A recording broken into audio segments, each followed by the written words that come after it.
Hey guys, I'm Chris, And I'm Mike.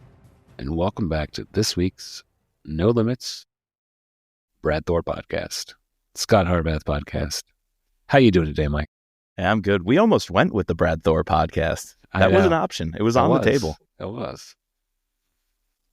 was, but We didn't go with the Vince Flynn podcast, so I think yeah, we had to keep it consistent, Mitch But Rapp, Scot Harvath, as we said, going forward, we are the No Limits Thriller Pod. Once we wrap up this series, and we're chugging along, book 15. Yeah. Brad Thor. If you haven't listened to part 1 of Foreign Agent, go check that out because we're going to be covering the second half of the book in this pod.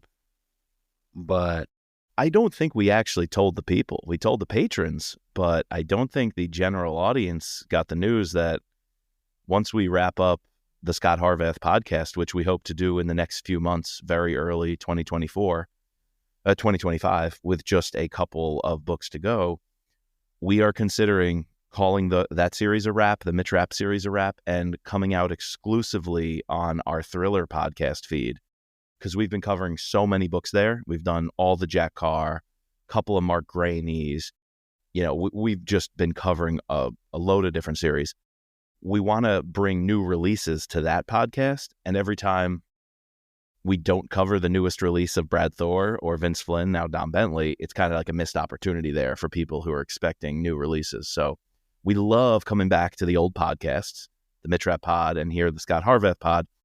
But we're going to say once we finish the series, that's a wrap, and then every new release is going to be covered by us on the Thriller pod. Even the Vince Flynn books or the Mitch Rapp books will be over there. So sounds good to me. Be sure to subscribe, hit the like button, leave a comment. Yeah, on YouTube. We should do a YouTube, but that's we could put these videos on YouTube. You know what? I always have argued that I just don't have the capacity to do it. Like, that's the number one reason preventing us from doing it, and our setup. I mean, our lighting is not ideal. I definitely have to get better lighting. My lighting is awful. So I'd like to do it, but there's definitely there was a big roadblock, but we kind of overcame that with Riverside, recording on a professional podcast studio. They make video podcasts super easy to produce, so it might be coming. It might be something we can put in the pipeline. Look at us innovating in is this year 4? What is going on 5, right? Wrapping up year 4, April 2020. Yeah, it was April 2020. So yeah, wrapping up year 4, going on year 5 in come April, come May. So yeah, whoa, that's crazy. You know what I want to count one day? One, how many total episodes we have across all 3 pods, but also how many books we've covered. I think that'd be a nice, fun number to have a book tally going on the social media, and every time we record all of our books we've covered to date. Can you imagine a master list of 100 whatever books? I'm thinking it's over 100, but probably under 150. Would you say? Yeah, I think it's like right around 100. So if you figure we're around like 20 or so Brad, 20 or so Mitch Rapp, so that's at least 50. And then you add in 6 Jack Cars, 6 or 7 Jack Cars, 4 or 5 Ward Larson, 4 or 5 Chris Howdy, all the other one-offs. We might actually just be under 100, just be approaching 100, but we're close. We should. I think we should look at that though. Now that I think about it, we're probably in like the 80s, 70s, 80s. Yeah, 100. When we hit the 100 mark, that'll be fun. We'd have to pick a real. We've definitely done 100 episodes, like for sure. Well over. We're on 100. Mitch Rapp is up to over 100 episodes. Yeah, so. Mitch Rapp is already over 100, but I think 130 something. And this is at 48 right here, almost to 50 episodes on the Thriller Pod is in the 50s. Yeah, so 200 episodes. I think we've cracked for sure. That's a lot of editing hours, Chris. Yeah, I wouldn't know. You would. You're the gracious, kind host that I just show up. I show up and talk. So you bring the brains, as we've said before. I bring the beauty. You do. Apparently, ChatGPT couldn't distinguish that though. I felt. Come on, you're obviously the better looking guy, so. There's another patron behind the scenes exclusive, patreon.com/ThrillerPodcast, thrillerpod.com, click the Patreon link. In the group chat, I I put a screenshot of me asking who's the more handsome host on the No Limits podcast, and ChatGPT decided to play it neutral, be very diplomatic in its response. I mean, our images are out there on the internet. So this was all spurred by Daryl, friend of the pod, patron of the pod, loves his ChatGPT. Christmas thrillers, yeah. Someone asked, are there any Christmas thrillers? And so, of course, he generates this list in like a second. I thought the list was good. I was intrigued by at least, skimming through a couple of those. So, yeah. But, dude, speaking of ChatGPT, sure. Since we're both busy guys, we couldn't come up with a limerick this week. I quickly plugged it into ChatGPT to give us a limerick for about the book. About the book, yeah. I typed in give me a limerick to review Foreign Agent by Brad Thor. Dude, this is what it gave me. ChatGPT, though, before you do it, is pretty bad with novels. It gets all the characters wrong and the plot details. Like, I asked it a bunch of times, and it was even a trial of like the ChatGPT 4.0, whatever that new 4.0 version is. And I was like, give me a list of characters, because our Herman the German mistake, from last week, which we'll have to clarify. I wanted the spelling of the characters' names because I only do the audiobooks. And so I asked it generate a list of characters, and it was making up all these characters literally from Vince Flynn, from all these other authors. It was basically it said even James Reese. It said James Reese is the main protagonist alongside Scot Harvath in this book. No, it did. I'm dead serious. And it had characters from other series that it listed, and I told it it's wrong. And it's like, oh, I'll update this for next time. So I asked it again. Still wrong. It gave me another random list of characters. And then I asked ChatGPT, why do you get the characters wrong in novels? And it said, I have a limited database. I can't access all copyright text. So I'm simply generating this based off of websites that do reviews and plot summaries. And it's like any website that says Foreign Agent by Brad Thor, even if it then in the article or on that page talks about other books, it just links the two. So like if Ryan Steck has, 5 great thriller characters and it's mentioning one, it will automatically jump to concluding that's all the other books mentioned in that article. And this is the highest level of ChatGPT. So this stuff, it's not there. Yeah.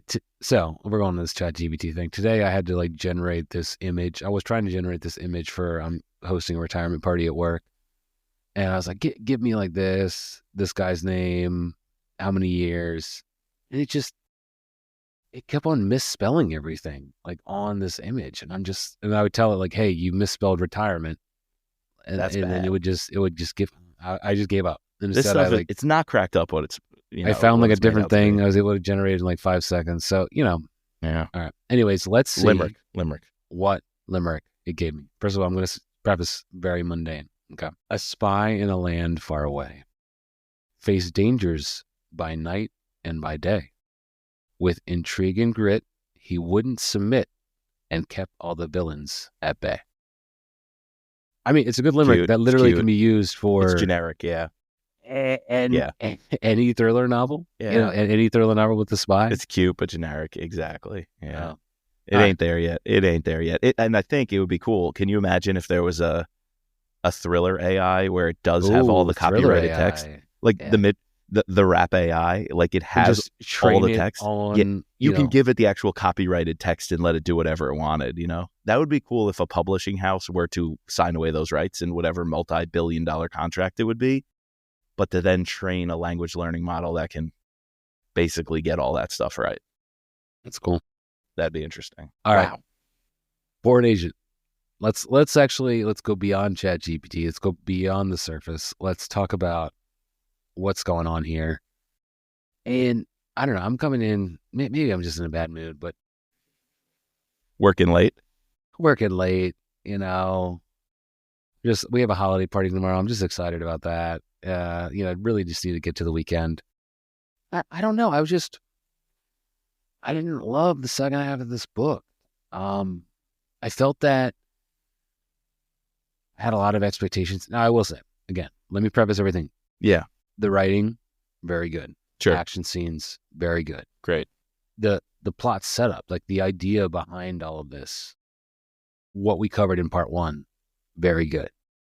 But something that you brought up that I was I wasn't that nitpicky on, and maybe it's because you brought it up that it heightened it more to me, this was just a constant book of God has to climb the ladder, one person next. And even when we got to the final villain, that wasn't even the last person. We had to then go find this other random social media guy. Like, yeah, exactly.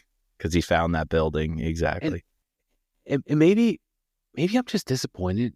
Like, you're building up this character of this villain, this big villain, who's a decent villain, got a decent story. He was cool. Like, going through the caves, getting from Mexico, like having this relationship with that crazy, chick who's involved with ISIS. Like, and the idea that he's actually not part of ISIS, he's working for the Russian state because he hates ISIS. He wants to try to.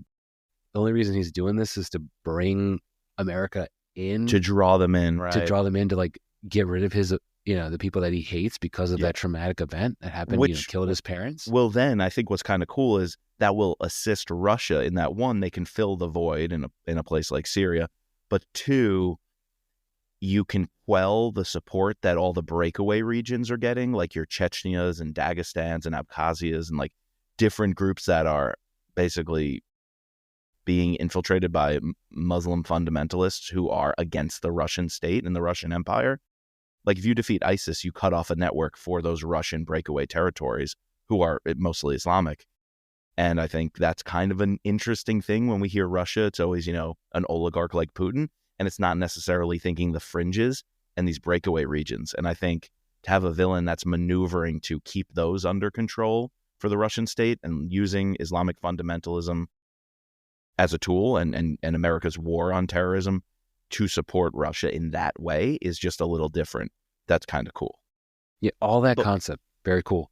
Great concept. Then when you get to when Scott meets him, that scene fell flat to me. It's a big I don't know. What did you think about that? So I know we're jumping like way far ahead, but I feel like that things were flat. Is what we were leading to. Yeah. And I felt let down.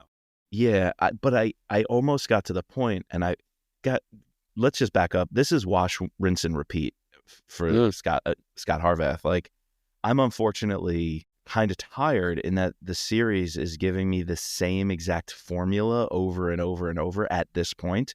It's not going to do that forever. Like, I know the next few books we're heading towards, and we said it for a while, like, we want to get to Spy Master and Backlash. I know we're going to like these great heights and we're breaking the mold and something different's going to happen. But we're in a stretch of books now that are so formulaic. I just know Scott's going to catch the guy, move on to the next guy, have to go after this guy, globetrot somewhere else, be a jet setter, going to get a really cool setting, like a really cool, unique location. And then we're just going to move on to the next. And so I think my biggest disappointment is not the plot. I think it kind of works. It's that the plot is being molded in the same formula we've used so often in this series. There's not a lot of buy-in. The characters should have me bought in. The drive of the villain should have me bought in. But what's actually not getting me bought in is the fact that I've seen this plot structure too many times to care, because I know kind of where we're going. So here's another layer I'll add to this. I want to put a positive spin on it. The best part about this book has nothing to do with this book. Like, the best part of this book is how there's payoff for so many things that were planted along the way in the series. I almost wanted to read this just as like fan fiction, because heck, we have the solarium come up in Malta, right? The interrogation facility, and a nod to when he sat there with Padre Pio, right? His chance at repentance, his chance to spill his guts, bring out his emotions, and ask for forgiveness from a father, from a priest. And he couldn't do it. He said, I'm not ready yet. We're going back to that location. Lydia Ryan and Bob McGee. Right, bringing them back in, because we haven't seen them in a while. Well, it's not only that. It's the fact that they're at the height of their power and influence, that they're running the CIA. You've got Bob McGee, who's the figurehead, who's at the top and has to take all the meetings. But you've got Lydia Ryan, who can be on the comms with Scott, running the operation, giving the directive.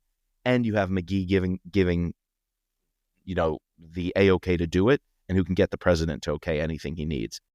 We are paying off these characters who were created 5, 6, 7 books ago that we liked, and now we're seeing them at their peak. And that's awesome. Then Herman the German. or I should say Hermann the German, bringing in Herman the German, and then, right when I wanted it, when we cut off part 1 and started part 2, he goes back to the bar. He goes back to the bar in Berlin. He sees the beer stein, tells the story about this super secret American Special Forces team planted in Berlin. If the Russians ever crossed and tried to take West Berlin, this American Special Ops team was there ready to kick into gear. They had to climb the Berlin Wall, snip a piece of it off. This bar has those little pieces that were there, how they proved themselves, how they, got their toes wet in the Special Ops community at that time. I just think these little nuggets are so great. All of these things paid off. It was like fan fiction reading it. Alexandra, the conversation Scott has with Alexandra about who she is, why she's doing what she does. She's a complicated villain ally lurking around. I've been wondering about her since book 3 in the series, and boom, here she is. The best thing about this book doesn't actually have to do with this book. Yeah. And I also think that some of the other really good things about this book are the ancillary characters, like the Yusefs, the twins that he interacts with at the end. Yeah. Everyone in Syria is awesome. The whole Syrian kind of line in the latter half of the book is that great. stuff is cool. I don't know. Maybe it is because, like you said, it is a little bit of a wash, rinse, repeat, and there's not enough of a change, to make me, because we have had novels that I felt like are quintessential Brad, very similar, but there was an interesting twist on it. And in this one, to me, this is almost like a copy of The Apostle, like very similar. Instead of trying to find, in that case, they're trying to search down someone who was kidnapped. Here they're just trying to find a villain. He just has to go from one person to another, in a foreign place. There's no pandemic, there's no bomb. I guess there are bombs, but there's not this pent up thing. We know that an attack is going to happen, right? So, but I guess this is most realistic in a sense, right? I was thinking, this is probably what the global war on terrorism is like. You round up a guy, you don't know what they got, you interrogate them, you bend the rules, and you realize, it's a very small nugget of information that now we have to go to the next go somewhere else and get the next guy. And it's just an endless cycle of these gray areas. So I bet it's realistic in that sense. Yeah, that's the thing that I'm kind of holding on to, that this is probably one of the most realistic depictions of how, the CIA, an operator, an intelligence agency, goes about doing this stuff instead of Mitrap has to save the world from a nuclear bomb. Agreed, completely. Or in the last one, Scott has to save the world from a global pandemic. Exactly. Right? It's more grounded in that regard. Yeah, very much so. It feels so gritty and real of what the guys on the ground were having to do. The intel people, or I even mentioned Bob McGee and Lydia Ryan, what they have to do to pull strings in Washington and Langley. But then it's also real for guys like Williams, I think his name was, the Knock. The Knock, yeah. He's providing the weapons to Scott. He meets him on the ground. He's living there. His whole life is in the shithole, yet he has to play this integral role. He gets him cash. He gets him the camera bag, his cover, his ID. Yusef then taking him through checkpoints. You gotta imagine all that is real, of what the guys on the ground, the tip of the spear, are dealing with. And actually, some evidence of that, dude. When he's riding the Burka in the back of the Toyota Hilux and the pickup truck, I just heard on Joe Rogan, Evan Hafer, a Special Forces guys, I think he was Green Berets. He was talking about how, because he was one of the smaller guys, he was the one who always had to wear the burqa and pose as the woman, because every checkpoint, just riding around, if you put a woman in a burqa in the back of the truck or in the car, it's so much easier to get around. They think you're legit locals. And so he said he was the one wearing that burqa. And meanwhile, he's got he's got his fucking weapon. He's strapped up. He's got, all his kit and gear under it. But he was always the one who had to strap on the heels and the burqa and walk around. I'm like, yo, Mitch Rapp does that. Scott Harvath is doing that here. And this Green Beret was just telling Joe Rogan that's exactly how, the war on terror is fought. And he was doing that stuff. I'm like, this is insane. Like, it's so cool that Brad, like he did in The Apostle, you're 100% right bringing up that book, is making it feel so real for outsiders like us to just enjoy this tale, but sympathize and start to understand what the tip of the spear guys have to risk. Yo, that hit in New York. Did you watch the clip? No, I haven't even gotten to that. I just randomly heard that the CEO of United Healthcare got shot today. Dude, pull this up. Pull this up right now. And everyone listening, I'm behind a few weeks on editing, so you won't hear this for a few weeks. But think about when you first saw the video of the United Healthcare guy got shot. One, it's terribly tragic. I don't know what this guy was involved in, why people are out to get him, but he had a family, so absolute tragedy. And yes, I'm sure being the CEO of one of the biggest big pharma insurance companies, I'm sure there's some skeletons or whatever, but that doesn't mean this dude should have been assassinated. This assassin comes out literally like a Mitrap. He just comes out of the shadows behind a car, points that silenced weapon at the dude, shoots him dead, cold blood right in the sidewalk. Really? Dude, watch this clip. I swear Don Bentley could have wrote this. Scott, Brad Thor could have written it. It's like we've seen this so many times in these novels, and then boom, an assassination, middle of New York City, CEO of a big healthcare company right there. He could literally be a novel. Oh. Does he have a silencer?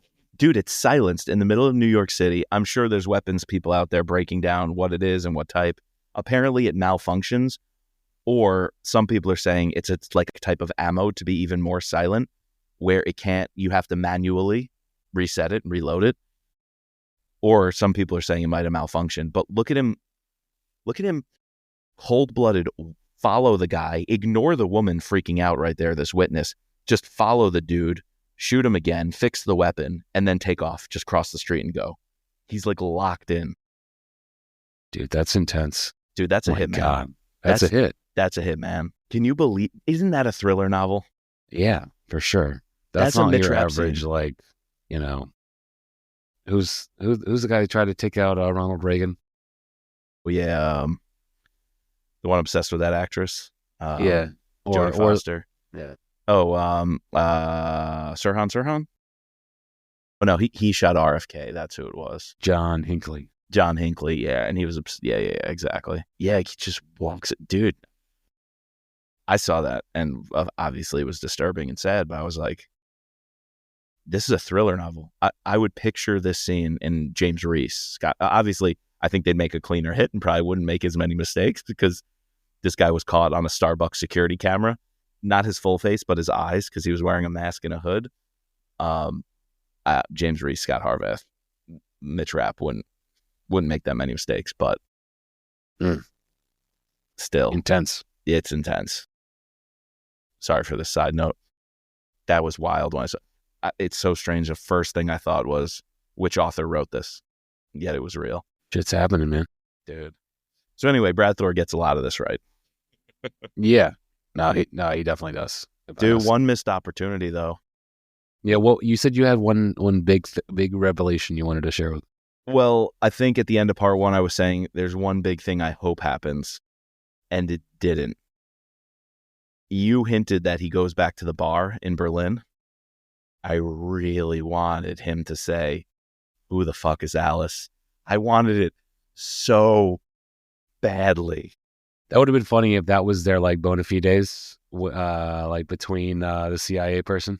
That would have been good. That woman who he meets at the bar. Yeah, that would have been pretty good, except it's okay that it wasn't said because the bar owner wasn't there. Yeah. And he was just talking to some regular dude, bartender. So I think that was okay that he didn't say it, but it would have been cool if he tried to say, "Hey, where's Alice?" And then the bartender's like, "Who the fuck is Alice?"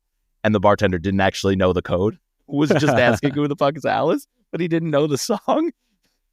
And Scott's like, "Oh, I guess this guy isn't in the know, Yeah, because the real bar owner wasn't there." I was waiting for that, but why wasn't the real bar owner there? It kind of, I guess you just wanted to nod to the past, and but not he not gave have to some go down excuse. that I route. forget what it was, but yeah, he was there to meet with the woman, so he didn't really need that guy. But we didn't go to the brothel either. Oh no, it burned down, didn't it? It burned down. It burned down. Yeah, we could have seen one of the madams of the night though. Make an appearance. Yeah, maybe. State of the Union. Check it out. Brad Thor podcast episode 4 or 5, something like that. Yeah. But yeah, that we love that book, and to bring us back to that arena and those characters, like, you're pulling on these heartstrings, like you said, fan fiction type stuff. Yep. Like, yes, I want it. I love it. Best part of this book is not this book. Yeah, no, it's crazy. It's that it evokes State of the Union vibes. Right. What do you think of Alexandra? Because that hit on the house, it was one of the very many people Scott rounded up. I think Milevsky.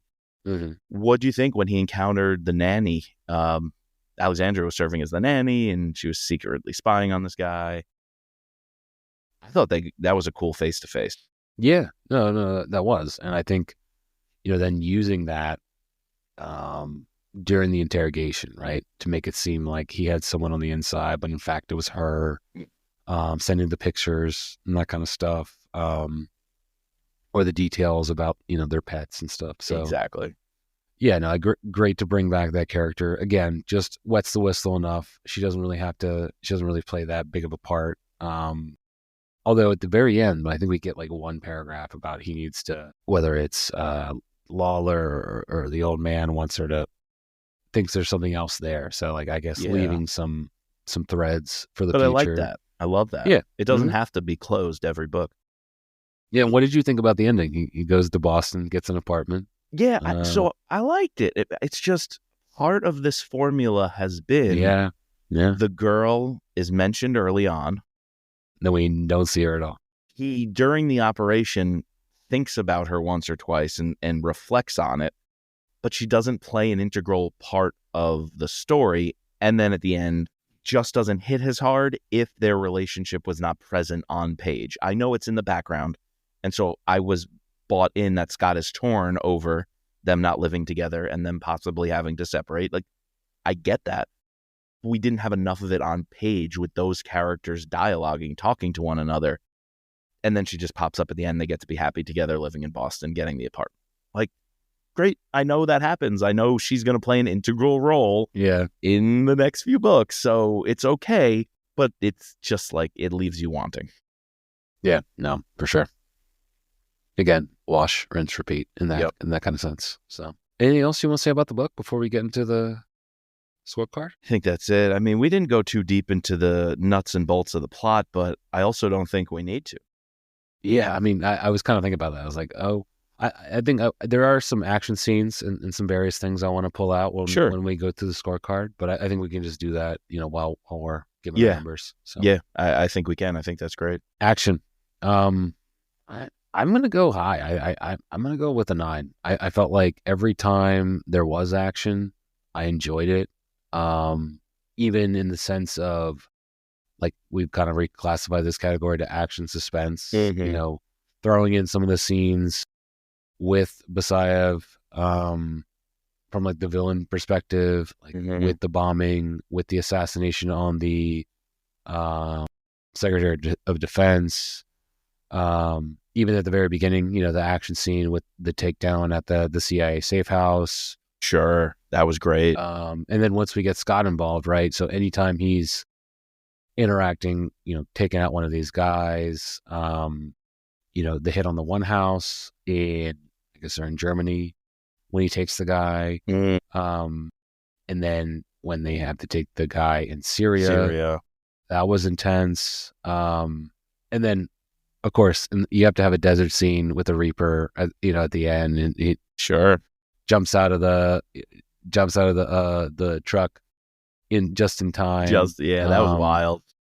Yeah, probably like the least actiony scene was the one where he was able to get Basayev in his house. And then the whole plot about getting this social media, I just felt like that was thrown in. Like, we'll get to that in plot in a second, but action for me was solid. So I'm going to give it a 9. Yeah, I'm going high. I think it's all really good. I think each of those individual scenes are great. And this is something we've said in the past. for me to get the 10, and even in this case to get the 9, it has to have that set action piece that I'll remember. I don't think there's one here with Scot Harvath. I think the most memorable one is the opening one hitting the safe house. Like, I was kind of bought into like these ditzy women from the diplomatic services thinking they can go into a war zone and just party with these dudes. Like, it's so naive, and then they pay the price. Like, man, that, and the barbecue, right? They have the T-bone steaks, like all of that. I was like, no, don't do this. So it was pretty cool. Some of the other shootouts were good. I don't know if they rise to that level of an amazing defining set action piece. I think I have to go up quite a bit lower to a 7 because they're good. Wow, okay. They're good. I just don't know if they have the edge. Okay. Right. I think I'm going to make up a little bit in plotting with that, because my favorite thing about some of the action scenes was that they advanced the plot. Like when he has to kill that guard at I think it's the Malevsky house, who fell down, and then make it look like he fell down the steps and he was drunk after raping Alexandra. Like, that's a really cool little suspense. What are they going to do? That moves the plot. That like gets him out of this conundrum of there's a dead body during this op. How do we not blow it? I just talked to Alexandra. She's kind of on our side, even though she's a Russian, GRU agent or SVR, whichever one she is. She's still going to play ball with Harvath. Like, they have that personal game respects game kind of belief. So it's not really necessarily the action itself that Scot killed this guy and they had a fight. It was the fact that this action piece advanced the plot in a pretty unique, cool way. So while it's a 7 on action, I am going to go 8 on the plot. It's close to a 9. It's an 8 though. Yeah. It's one too many guys. I'm really negative on the plot. I just feel like there's parts that I love, but I was just let down on too many things and too much of the repetitiveness and too much of the sort of cliche-ness that we've kind of, brought up before, where it's just, it's Scott doing what he does before, just not in a new enough environment. Yeah. So is it harsh to give it a 6 for me? Like, we're so different on like what we liked about this book, but it's good. I guess it's a good book. It's not a great book. Yeah, it's definitely not like it's not a bad book though by any means. It's not like a Path of the Assassin. It's easily middle of the pack. It's not a takedown. Like, no, like this is not. So I guess I shouldn't give it a 6. That's pretty harsh. I'll give it a 7. So here's what could bring it down. Like, what could bring you to a 6 and me to a 7 is the fact that, one, there's too many of these C-class villains. We get Strobel, who's not really a villain. We go on to Eichel. We got Eichel. We go on to whoever. Molesky. We get Molesky. We go on to this next guy. Sigurin, I think, is one of the guys. Yeah. It's just like, we're going, like, that's the formula. I couldn't keep them all straight. It's too stretched out. You shouldn't need to keep them all straight. And like, they're just plot devices. And I don't know why we need to be strung along. I said it. This is one series where give me the abridged version. And this book, I wanted the abridged version. I wanted to cut out 3 hours of the audiobook, not because I didn't love the writing, not because the characters and the settings are really cool, but I wanted to cut it out because it's just a drawn out plot. So that could bring me down. The other thing that could bring me down to a 7, the whole White House stuff, when we hear about President Porter and the Sykes-Picot agreement, he's going to revoke it. But yeah, that never came. It never really panned out. Yeah. Remember, we were confused in part 1, like, we don't understand the geopolitical gamesmanship here, and it never was fulfilled. It was just mentioned in the last chapter of like, the president threatened to not recognize all the borders that go back to this agreement, and Israel's going to be the only state we recognize. Why? It didn't make any sense. Yeah. Give me 7. Give me 7. It felt like a little bit of a half baked kind of like that was a quarter baked. Yeah. That was quarter baked. I like the president too. That's the downside, is it's a great freaking president. He commands the room. Well, speaking of plot, we really haven't even talked about the political Senator Wells B plot. Like, what did you think about that? Well, man, here's the plus and minus. The plus, Yeah. I felt like I was reading a Vince Flynn book. Sure. Yeah. The plus is I wanted Brad for many a book now to be on the Hill, to have that corrupt senator, that corrupt politician. I wanted to see a sleazeball doing sleazeball Washington things. I wanted the FBI to be on his case, like who was the FBI that we loved? Joel. Well, we didn't like Joel. We didn't Wilson, like him, but yeah, and Skip McMahon. Right. I kind of wanted Brad to always go a little bit more into DC, and he did it. He leaned in, so I'm going to give the credit there. I liked the B plot. That's also the problem, though, because it reminded me of Vince Flynn. It was just a few steps down from being as good as Vince would do it. It was like a Vince Flynn light. Yeah. It was Vince Flynn light, Vince Flynn-esque. So I'm glad it's there, but kind of pissed me off though. Because we didn't need it. Maybe that's why I'm digging the plot like that much, because it was there, and I liked it, but it didn't really need to be there. Didn't serve a purpose. I guess you needed that leak. That without the leak, then this whole story doesn't start, right? Yeah. Like, how does the op go south in the opening chapter? Yeah. Right. You're right. Okay. All right. Coming back around.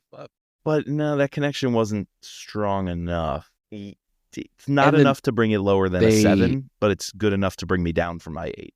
I felt like I wanted more of the Russian handler for this chick. I wanted a chapter or two. We only got like a brief thing. Oh, she had to go to this interaction because someone was following her. Like, and you're supposed to think, oh, is it the FBI? Is it the CIA? Is it the immediately I was like, oh, she's a Russian. Or like, yeah. But like having a little bit more of that interplay, Yeah, I just think it almost felt like you're already stuffing this. Sure. Exactly. Take out 3 of the random guys Scott had to roll up and interrogate and drive around with in his trunk. Extrapolate some of that more. And you could have put more time into Washington Wells, Rebecca Ritter. Because I thought she was a good character. I thought like angling for the White House and like this deal of it's going to get your guy into the White House, but you're in bed with the Russians to do that. Like you made a deal with the devil. And Senator Wells going on the media. I thought that was also good how the media was brought in of like when you're on TV and you have the power to influence things and you're trying to discuss like, I can give enough information to leak this thing, but I have to hold back this other information. And politically, it'll be a shitstorm for me if I go out and just say it honestly. So instead, I'm going to manipulate people in what they know. Like I'm going to be the classified information broker. And like I have sources on the inside and I'm going to manipulate the game in the media to propel myself to make a presidential run. That's so Washington. That's so inside the Beltway. And I really enjoyed that. It just didn't have enough time to breathe. It didn't have the air. It was stifled by this overwhelming, clunky Scott Harvath rolling up dudes plot. So I think I'm settling 7. I'll take back that 8 because of all that. Yeah. All right. What about buy-in, Mike? I'm bought in because Alexandra's coming up and we're in Berlin. We're going back to the bar and Herman the German is doing all these. Did we talk about Herman the German and our mistake or my mistake, I should say? Yeah, that was in the last episode. Yeah. Okay. Yeah, no, I was bought in, especially early on to this book. Like, hardcore. Same. And so I don't want to let like my ultimate disappointment like affect that score because one, I think it's very realistic. Like the entire like plot of this book, super realistic. Agreed. And pulling on the heartstrings brings people in. So I'm giving it a solid 4. Yeah. I agree with you. As much as we're griping, you and I are both, we're sandy tonight. As much as we're griping, when we're riding in the car with Yusef and hearing about his family in Syria and what he's been through, when we're operating with Maitan and Toman, the other Hadid brother, the Syrian guys, when we're crossing checkpoints, there's nothing better. That with Brad's writing style is a joyride. It's an absolute blast for a reader to go through. Just condense this thing down a little bit, make it the abridged version, and I'd love it. So yeah, I was bought in while I was reading it. I'm only nitpicking these things because we're, 2 white dudes with a podcast, as you say. So another white boy with a podcast. I'm going 4. If we weren't doing this deep dive, pick it apart, I was having a great ride as I read it. So 4. I'm with you. Bad guys. What say you? They had potential. Yeah, I think I'm in a mixed bag because I really like the potential, especially with the Basayev character. Yep. Yeah, and even like some of the backstories with some of these Russians and that he's dealing with were interesting. Ultimately, I think they fell a little bit too flat for me and a little bit one note. And we didn't get that real set piece, the game check match between the top two. So I don't know. It's like a solid, like a half score, 2.5. Yeah, I'm in that territory because, dude, that Pasayev had so much potential. Like we talked about, what's his game with the backstory alone is very interesting, and you know. And it's great motivations for a villain. It's kind of different. Yeah, it's still Russians, but it's a different kind of take on Russia.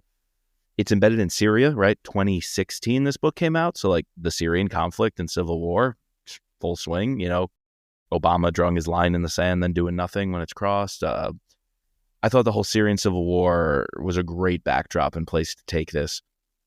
But another thing about the bad guys, besides too many little random ones, the attack on the White House with the suicide bomber, it was almost like one too many. We already killed, who was it? One of the cabinet members. Secretary of Defense. The Secretary of Defense, like that was already massive. You already hit this compound in Iraq, killing our special operators and a bunch of our diplomatic people. I felt like having the suicide bomber at the White House was like neat, but just put it in another book. Like to bring Pasayev to the U.S. and meet with this woman and send her on her mission again was one of those. I'm just going to drop it in here and kind of stuff the turkey a little more. I'm going to stuff this turducken up, baby. I don't think we needed a nice clean cut of turkey. We didn't need the turducken, So Thanksgiving, yes, I'm editing this very late, but still having leftovers over here. So it was just stuffed too much with these bad guys. Less is more. So I'm going 2.5 as well. You're influencing me tonight. Okay. Good guys. All right. 5. Like, it's got to be a 5. I love Yusuf. I love Herman. I love Alexandra. I love the twins. What's his name? Vila, the interrogation guy, the interrogator. Yeah. We get vintage troll action in here. Yeah. Lydia Ryan, Bob McGee. Even not Williams, the Knock Williams, Laura, but Hadid, the Hadid brothers. Yeah, Maitan Zaman. Alexandra, you could say, one could argue. Yeah, I think it's a great cast. I'm going 5. You're right. Boom. Hit that button. In this case, this is a justified good guys 5. Maybe we throw out the 5s of the good guys too often. Herman the German.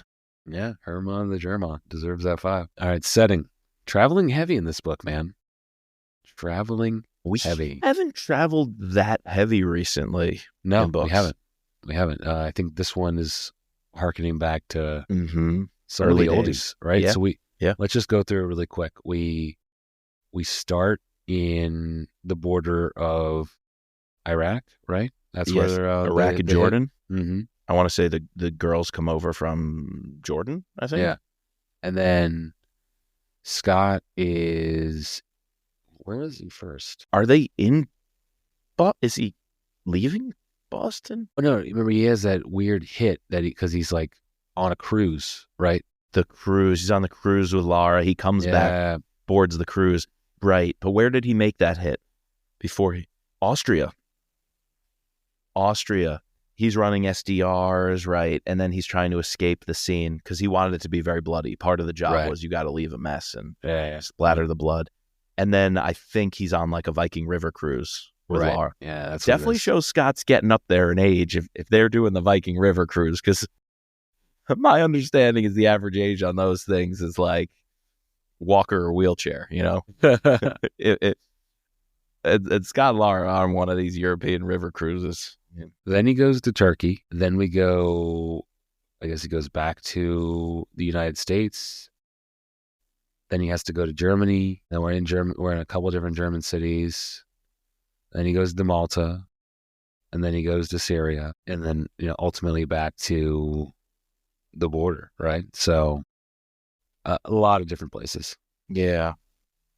Did you feel like you were in, like thinking about the Apostle, we were immersed in Afghanistan.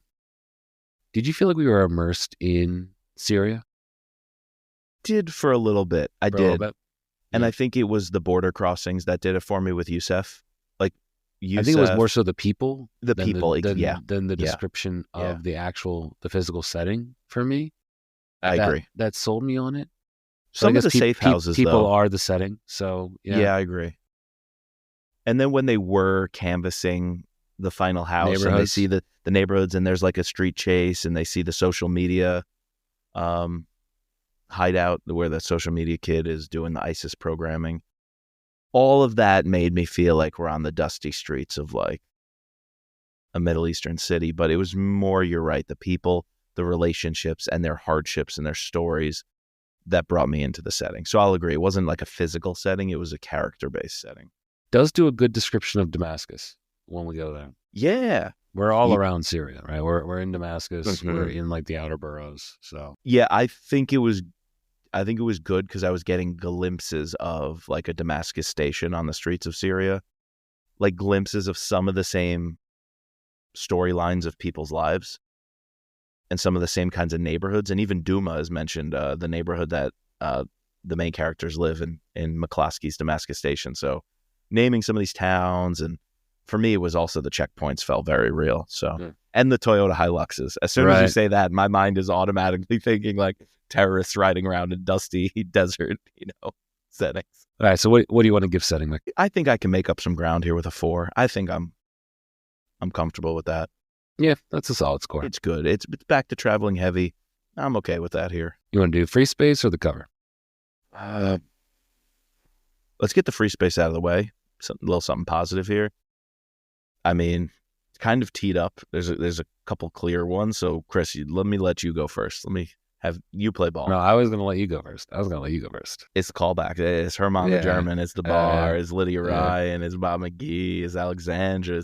It's Vela in the Solarium. It's just like it's just all of them. I enjoy that part of the book so much. Yeah, that was going to be mine. That's why I was going to give you the opportunity. But I often take from you. So no. I normally go first. You're always asking me the question, so I get to steal the first answer. But sure. Yeah. For me, I think my free space is and we kind of already gave the 5 points, but I'm willing to give an extra 5 points here. But it. Putting us in, we were just talking about this with the setting, like getting to know some of these other ancillary characters, and their backstories, and having Scott be, come, he fulfills on that promise to get Yusuf and his family out, to get even that older date farmer, right, out. That was a great character. Yeah. Or meeting him and his situation, and understanding like, these people, that's right, who don't they're like outcasts in their own country, right? Because they don't want to fight for the rebels, but they don't want to fight for the regime. So they want to fight for what they believe is right, and what ultimately is probably right. They just want to feed their families, man. Right. And all his animals were taken and destroyed. And I think like there was the one line where Scott says, I'm sorry you lost 2 men. And the brothers are like, it's okay. They died fighting for what they believe in. Like it was an honorable death. Like whatever they're doing in the service to either take down ISIS or to take down, the Assad regime, backed by the Russians, then it's fine. So I think that's my free space. Yeah, I love it. Man, I forgot about that date farmer. That, again, is what makes you feel like the setting is clicking and it's working. Right. Man, I want to give half a point back for that guy, because that could honestly bring me to 4.5 between that and the Berlin stuff. Because I didn't mention the Berlin stuff when we were talking setting. I I did the also Germany feel stuff, like we were I there. felt like I was in Germany. I felt like I was there. He's like Unter der Linden, where the Russian embassy is, and they're tailing the Russian embassy, or they're surveilling the Russian embassy. They go to the restaurant. He meets with this dude. I didn't consider Berlin. I was just thinking Syria. Even the opening scene of that barbecue, the detail that the tip of the spear guys were having when they invited the women over to the safe house, the detail was pretty big. I'm going to give it that half. I'm going to go 4.5 on setting. I'm revising that. All right. Yeah. I wasn't thinking Germany, and I liked Berlin. All right, Mike.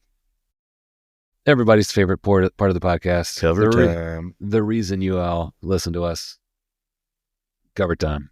Or at least we think that's why you listen to us. Everyone could hate this section, and I wouldn't know. Can I slightly disappoint the people, though, right now? A little bit? Go for it. I don't have much of a rant to give on this one. Really? Okay. I don't. The people come from my rants. I'm pretty high on these. I'm kind of happy with them. Wow. Okay. And maybe what's coloring my opinion is that cover A is not only phenomenal, it would be an absolute 5. I don't want to get bothered by the guy in C because I just expect that by now, right? Like yeah. Okay. I don't even want to let it bother me. This Guy Pearce looking guy. Yeah. So we got a face problem. We got everything going on there. Let's remove cover C from the equation, because I will agree with you. Cover A, and even to an extent, cover B. I don't know why there's this eagle. What is that? The Iron Eagle? Is that I don't know why there's an eagle. Damn it, Chris, you're bringing me down again. You're gonna make me go on a rant. But I like it though. I it has no like point really. No, I'm guessing this town. Okay. What is this town, Mike? Is that somewhere in Germany? Is that? God, you're doing it to me, Chris. I was somewhere gonna not in Syria? Pick this one apart. I was not going to try to figure out what building this is, because then I was going to be disappointed that they picked something absolutely random. And now you're making me go into it. I don't know. But I think could it be Austria, where it opens? Like, oh my God, they read the first chapter and picked the cover. Surprise, surprise. I'm surprised they don't have a Viking River cruise here. So, all right, picking an AK for both A and D makes complete sense, right? Sure. Russian made. Yes. Used in all these regions. I'm sure dropping them all over Syria and Iraq and everything. Perfect. Exactly. Okay. Dude, E and F make up for the face problem and the random buildings, or we don't know what city and B, because that's got to be like the gates of Damascus or something. Or something like that. F is just this destroyed Middle Eastern city, and there's a map on the bottom with Raqqa and Aleppo and the map of Syria woven into really cover like F, actually. Yeah. F is pretty dope. I think compositionally you can shift some things. Sure. It's like the lettering is like not my favorite, but like the actual background, dude, choosing to do like this bombed out city with the map of Syria. With the map of Syria pretty is interesting. Just awesome. Yeah. It's really cool. I don't love like the fighter right there, but I like this gate. Because it makes me think of these towns with the black flag, with the black flag, the black flag of ISIS. And there's even one point in the suicide bombing scene at the White House when Scott's like, one of them says like she was carrying a banner, and Scott's like, surprise, surprise, was it black with white text? And they were like, yeah. And so I think that's kind of cool here. But yeah, I agree, the fighter is a little too much. But come on, that looks like the German version. That's what they do over in Europe. Yeah. They have very poor layouts and design choices for these covers, but they pick some pretty cool, badass subject matter. G, standard. Classic. Yeah. Classic. Could be any novel. Yeah. Kind of like H for some reason. And I don't know what language. That's Hebrew. I've never seen one of these books in Hebrew. Hebrew cover. Okay. I haven't seen it. Foreign agent with this like shadowy gun. You get this sense of like, I mean, it has nothing to do with the actual plot. It's Not simple. That it was really foreign agent, I guess, in a sense. I mean, I guess this is a true spy novel, so I guess that's what they were going for. We got to add something to we got to add a segment about names, because a couple of the names have been spot on. What does foreign agent refer to? Rebecca Ritter, the chief of staff. I think it's Rebecca Ritter, or it's Basayev. He's a foreign agent. True. For Russia in ISIS. Scot foreign agent, possibly there tracking down. So I guess it could mean a couple things. Yeah, could be Pasayev. Yeah. Decent title. All right, we got to give a score. I think I'm leaning towards a 4, 3.5, 4 range. Yeah, I'm leaning towards a 4 because my first reaction of the design of A is absolutely dope. It's high, dude. Look where they put a thriller on the barrel, on the on the barrel, on the weapon, on the the barrel of the weapon. Yeah, on the body of it. That. Yeah, I think it's the hand. I'm not a gun guy, so I don't know what that is. Same, I don't know either, but pretty cool layout how they put that there.